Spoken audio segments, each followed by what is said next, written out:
All right, I'm sitting here with Amira. Yes. How you doing? I'm doing all right. All right.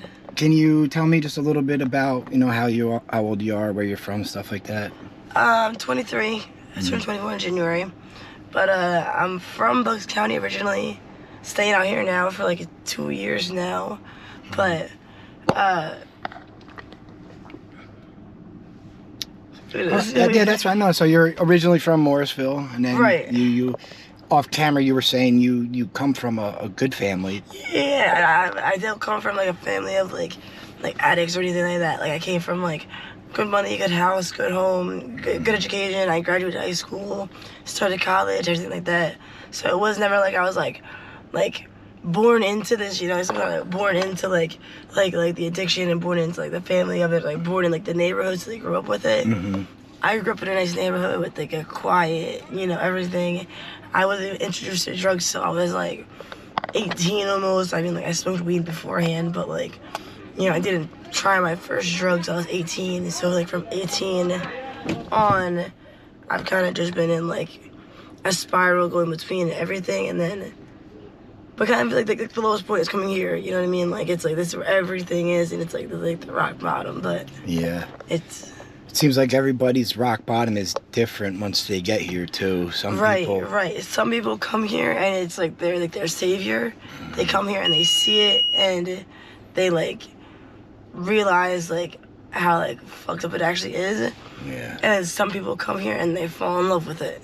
Right. Like before I stayed down here, I remember a car came up to me and they were like, "Listen," they said something about like you need to go home because this place is like it's gonna suck you in and you're not gonna be able to get out. Right. And I didn't understand that at first until I got stuck down here literally, and then it was like, shit, it is hard as hell to get out of here because you leave, but you can't leave for long because everything is right here. Yeah, let me blow this real quick.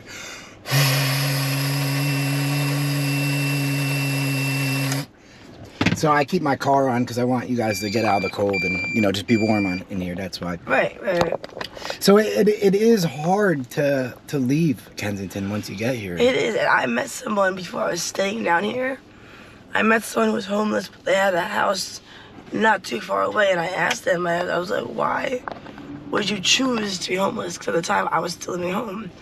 And they were like, well, why wouldn't I when I can go to sleep and when I open my eyes, it's right in front of me. And when I, need anything, it's right there. When I go to sleep, it's right there. When I wake up, it's right there. Yeah. Or when I leave and be away from it, because that one day I leave, it's going to be when I need it the most, and it's not there for me. Yeah, so it's just the fear of withdrawals keeping you from even thinking about leaving. And that's the biggest thing with it. And then it's like you can still replace it with like, it's Suboxone and like methadone and shit like that, but it's just a temporary fix to give you the same feeling. Mm-hmm. So you're still getting high, really, like you're still high in the eyes of yourself, but society thinks you're sober because it's not street drugs. It's socially acceptable. Right, it is. It's like drinking and like you're gambling and everything like that. It's more socially acceptable, but it's still an addiction. The addiction never leaves. Like, the addict's mind is still gonna be an addict, so it doesn't really like change much. Yeah,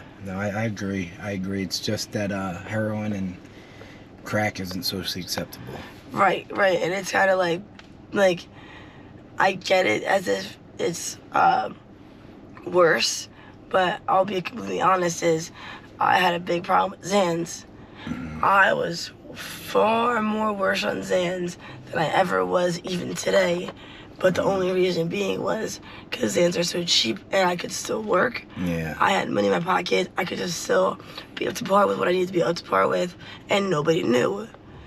If I wasn't down here and I was still, back home still working, nobody would know I get high. Yeah. Only because I'm out here, I get high, but it's like I was so much like worse on Xans. I couldn't even do nothing without them. And I come down here and it's like, oh, well, you're going to think you're a fiend, you're a crackhead, you're this, you're that. But I function way better now than I was back then. And it's like nobody knew. You know what I mean? That's the fucked up part. But Xans are prescribed.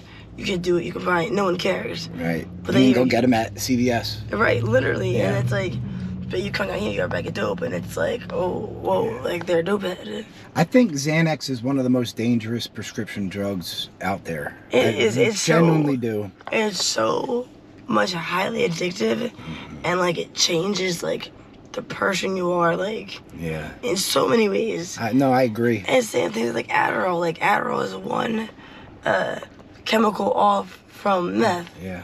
So it's like the street drug meth is giving off the same effect, but they're trying to double up their money, being, you know, the dealers, and they cut it and they put the bullshit in there, and that is like another reason why like people aren't necessarily addicted to the drug itself. It's what they put in it. Yeah. Well, so I it's funny you say that, because everyone now is saying just as a byproduct of all these drugs mixing, now they're getting a really bad withdrawal from tranquilizer, from the xylazine. Yep. Have you noticed that yourself? I was never big on trank because I'm not So- big on dipping out and shit like that. Let me ask you a question then. So you know where to search out the stuff that doesn't have a lot of trank in it, let's say? Right. So there's certain blocks that you would go to, or certain Right. people? And I'm real picky about where I go in the sense of like, because there's a time last year where they were putting crocodile in the dopes. So I heard that. We didn't know. I don't know if what's true or what's not. So if you see the people and they have like the big like wounds on their arms and their legs and like the abscesses and shit like that, it's from that dope that they're using because of the shit that it has in it. The only difference is they're so like lost in it, because don't get me wrong, what they're putting in it gives you that like they get more high off of it. But So you get that really strong nodding out high feeling. right, and then So it's enjoyable. You just Right. really mess but you up. fuck your body up more, and they don't care, and they keep doing it, Yeah. and then you get high, and then you start picking at your stomach. It's like, and then you know your hands are dirty, you get the infections, and like that's what all of it is out there. You know, it's not from dirty needles, more or less. From what I heard, it's upwards of 80 to 90% of people out here have open sores on their bodies right now. Right, and like. And you're not even an IV drug user, No, right? I'm not. We talked I about smoke this. it, and I always thought that because I smoke it, I wouldn't be able to get any of that, you know, shit that's out there until, like, my legs are all fucked up. Like I have all sorts of like shit. That's still from smoking it though.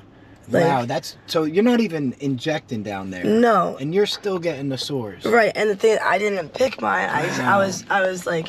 And that's not just from normal, because I could tell you weren't shaving or not. That's no Right. razor bumps, nothing No, like that. it's all just, and that's from last year, from that specific stamp. It was, I don't know if I should say, but it was Michael Jackson's stamp. It was the name of Michael Jackson. Okay. And it That was the one that most- was most popular, and it was because, you know, it had all the shit in it. So when I started getting these tours, I switched stamps. I didn't go back to it, and it stopped coming. But it's like, it's that fast that it gets in your Wow. bloodstream, and it's just like takes over everything. And mind you, I didn't pick at them. I didn't, Now, are you a picker when you're high? Like Yeah, okay, yeah, so I am. So I'm with your face here. No, Right. I used to do the same. No, I'm big. I would miss my hands, Yeah. but it's like when it came to this specifically, I was scared because like I didn't know what it was. and- Right. But it was real noticeable really fast. Right, and it's like the difference is when you pick, it's like okay, it's like you see like a pimple or something, you pick at it. Yeah. This it eats your skin on the inside out. Wow. So the sore's already so deep when it first comes in. That one time you pick it and it's just gonna. Yeah, I know, like stuff with the face when you're all geeked out. Usually, at least there's like a pimple or something you start Yeah. with, and then you just And you ruin go your all face. over your face, yeah. but it's like then it's like your legs. And So this is coming from the inside out, and right, wow. and it's just that's why it's like the scars are so like noticeable in there because of the fact of it's like it comes inside out. It's not like I scratch myself, my hands are dirty. Okay, now the infection comes on, and this and this and this. It's just what they're using. Now when they shoot, it comes more severe. Right. But what I was told, I went to Virginia Point and I asked like the nurses there, and they said it's still in my bloodstream. It's not gonna hit me as hard, but it's still gonna hit me and it's gonna be there. So that's scary, man. So even people that are just, let's say, snorting, your case, Right. smoking it, are still getting the abscesses. People who, and like, cause I smoke it, right? Everyone was like, oh, it's nasty, you're wasting it. But then now everyone's starting to smoke it because either A, they have no veins left. I don't understand that, but they have no veins left. They're getting holes in their nose from sniffing it.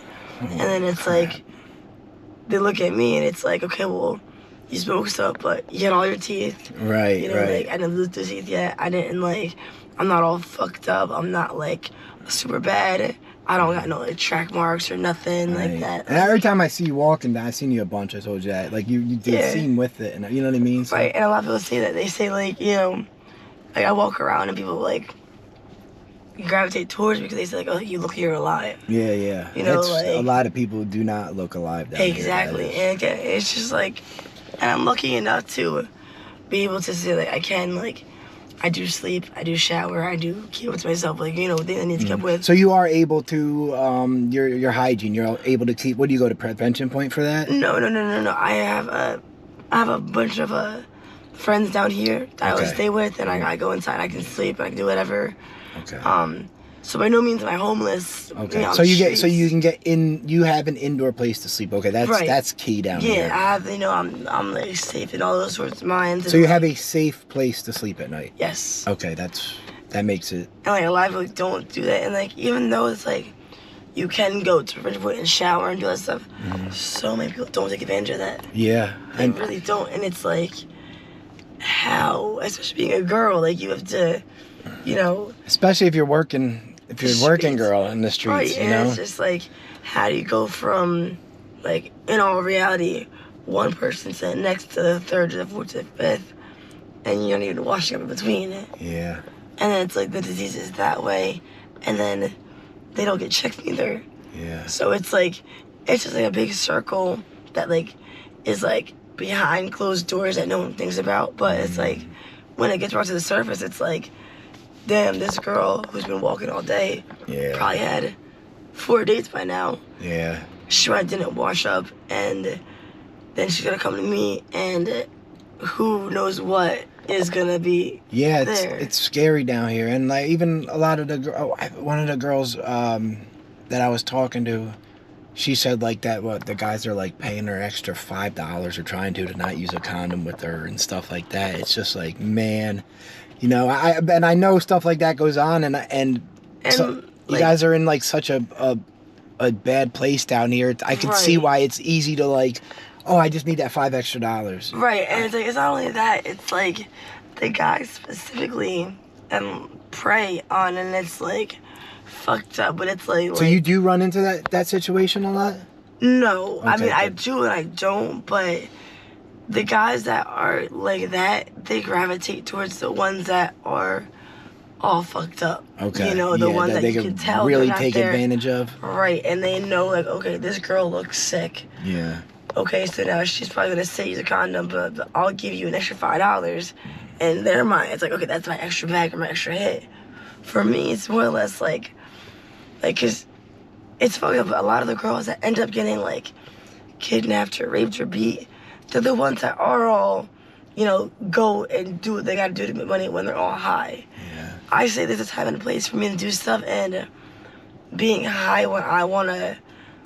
You can't mix business with pleasure, and my pleasure is getting high, and my business is how I make money.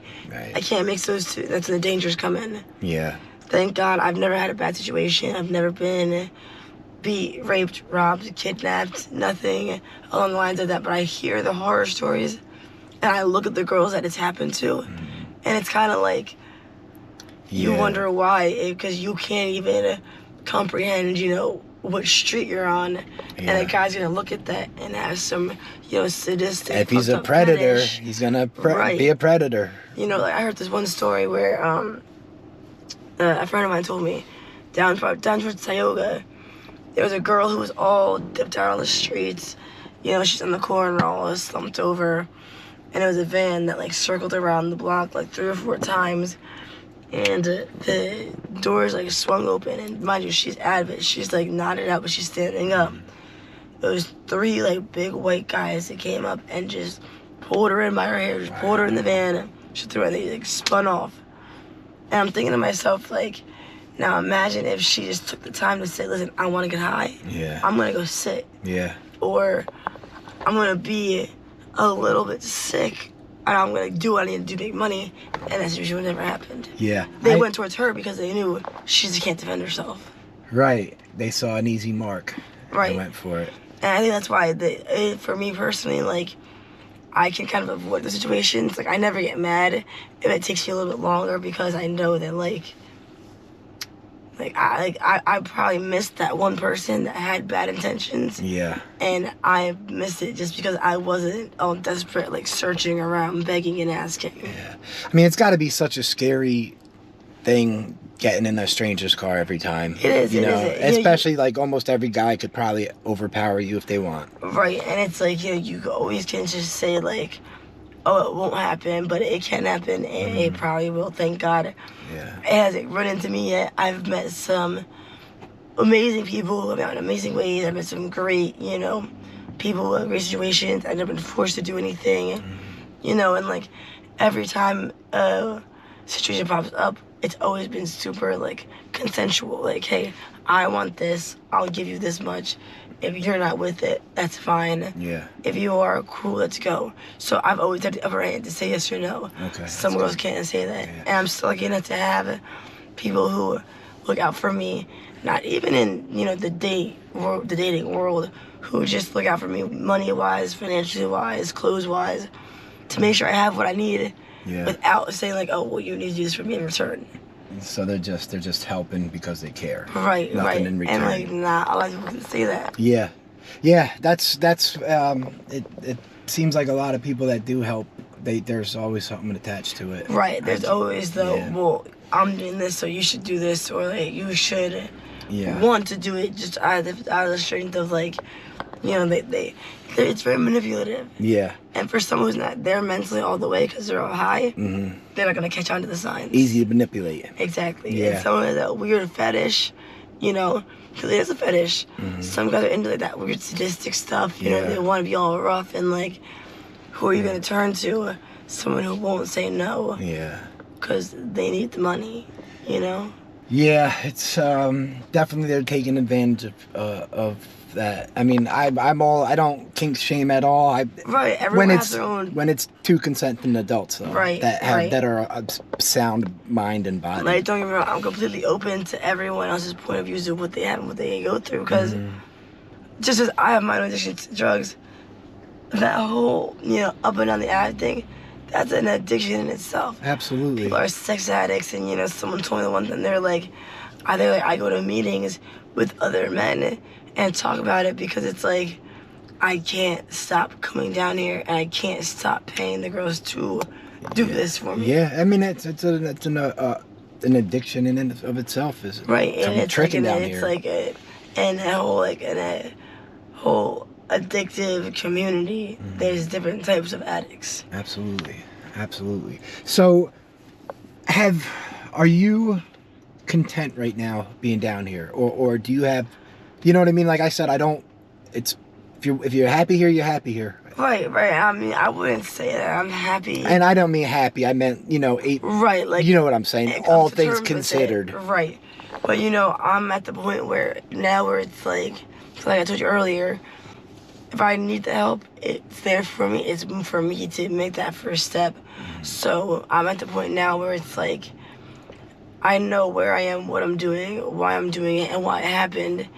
I'm not mad. I don't blame anybody else. I know that the blame is all on me, and the only person who can fix it is me. Right. So when it comes down to it, it's like, any situation that I'm placed in is because I opened that door and stepped in willingly. Absolutely. So I am content in the fact of one thing happens. It's like the one after another, and that's why I'm down here. But I wish things were like a little bit different in terms of like choices I made in terms of like leaving home, or not trying to find another job when I could have, or not trying this thing when I should have tried something else. So I always been really honest and accepting of what I've done. Yeah, you came out and said that about 60 seconds into our conversation before I started filming and stuff. And there's a misconception online, I think, that the people that watch these videos, they think that the addict isn't taking responsibility. They're looking for excuses. I say every addict knows they put themselves in this position. They do, but they don't want to take ownership of it. They Yeah. don't want to accept the fact of it. They don't want to face the reality of the repercussions of the judgments that are there when it comes to, like, okay, you did this to yourself. Yeah. They say, oh, an addiction is a disease. You can't help it. You know, but it's a disease when you let it become a disease. Yeah. You know, they always say, like, oh, you can be a functional addict.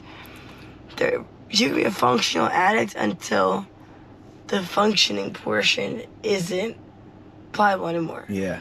You know, like, I think that I kind of agree. You can only do the functioning thing for so long, and then. and so, you know, that one situation can happen because, like they say, it's that one bag that can kill you. It's that one situation that can make that 360 in your life. Yeah. So I talked to Amber yesterday, and she was saying that there's a spot right now where pretty much everyone knows it's a one bag lethal dose.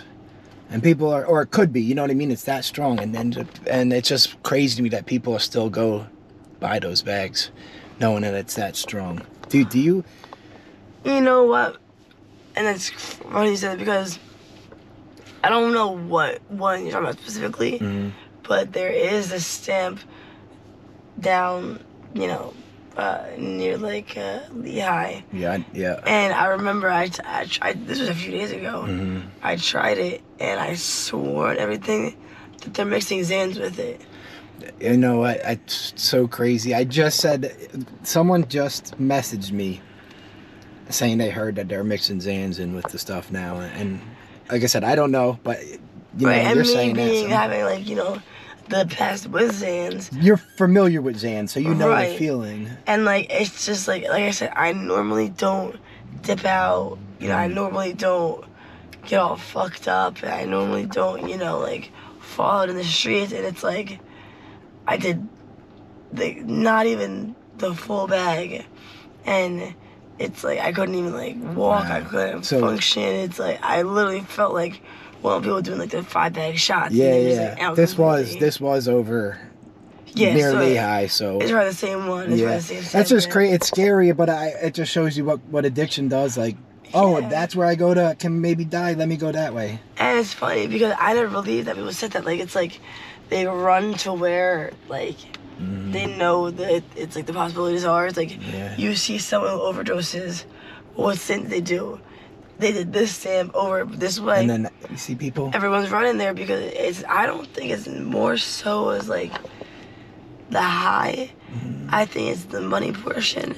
You don't have to buy as much. And just like the excitement of like, that's the rush I want to feel, but I can handle it. That's so crazy, man. It's so crazy outside of addiction, but so rational and normal inside of active Exactly. addiction. And like, I'm honestly like, you need to make your own mistakes to be able to like grow from them. And a lot of people say that like you can't like let the drug do you. And that's when the whole like functional thing comes about. Because like, how are you to be functional, but you can't even, you know, work a full shift without, Yeah. you know, like something you gotta tell me that you gotta be sick, you gotta do what you gotta do, you gotta be out here. Yeah. And like a lot of people just want that quick fix. It's cheaper. They can only do a half a bag and be completely out. And it's just like, I was able to do a functioning addict thing while I was on the Percocets. But once I switched over to the heroin, that's when all the rails fell off. and I was saying I started with perks, and they were just getting too expensive. Yeah, that's And it. then- It's a money thing. Right, and that's why I tried to, you know, like slow it down a little bit, and like if my friends would help them, Yeah, like it just wasn't. wasn't good. Yeah. All right, so listen, this has been 25 minutes already. I can tell you're getting tired. I'm getting tired too a little bit. I really appreciate you you taking time to do this. And You're going to sleep. All right, so just say bye. I will say bye to everybody. bye. I'm going to be talking to you again soon in the future, Yes, okay? yes, All right, I you will get see you guys tired. again. All right, awesome. All right, thank you. All right, bye.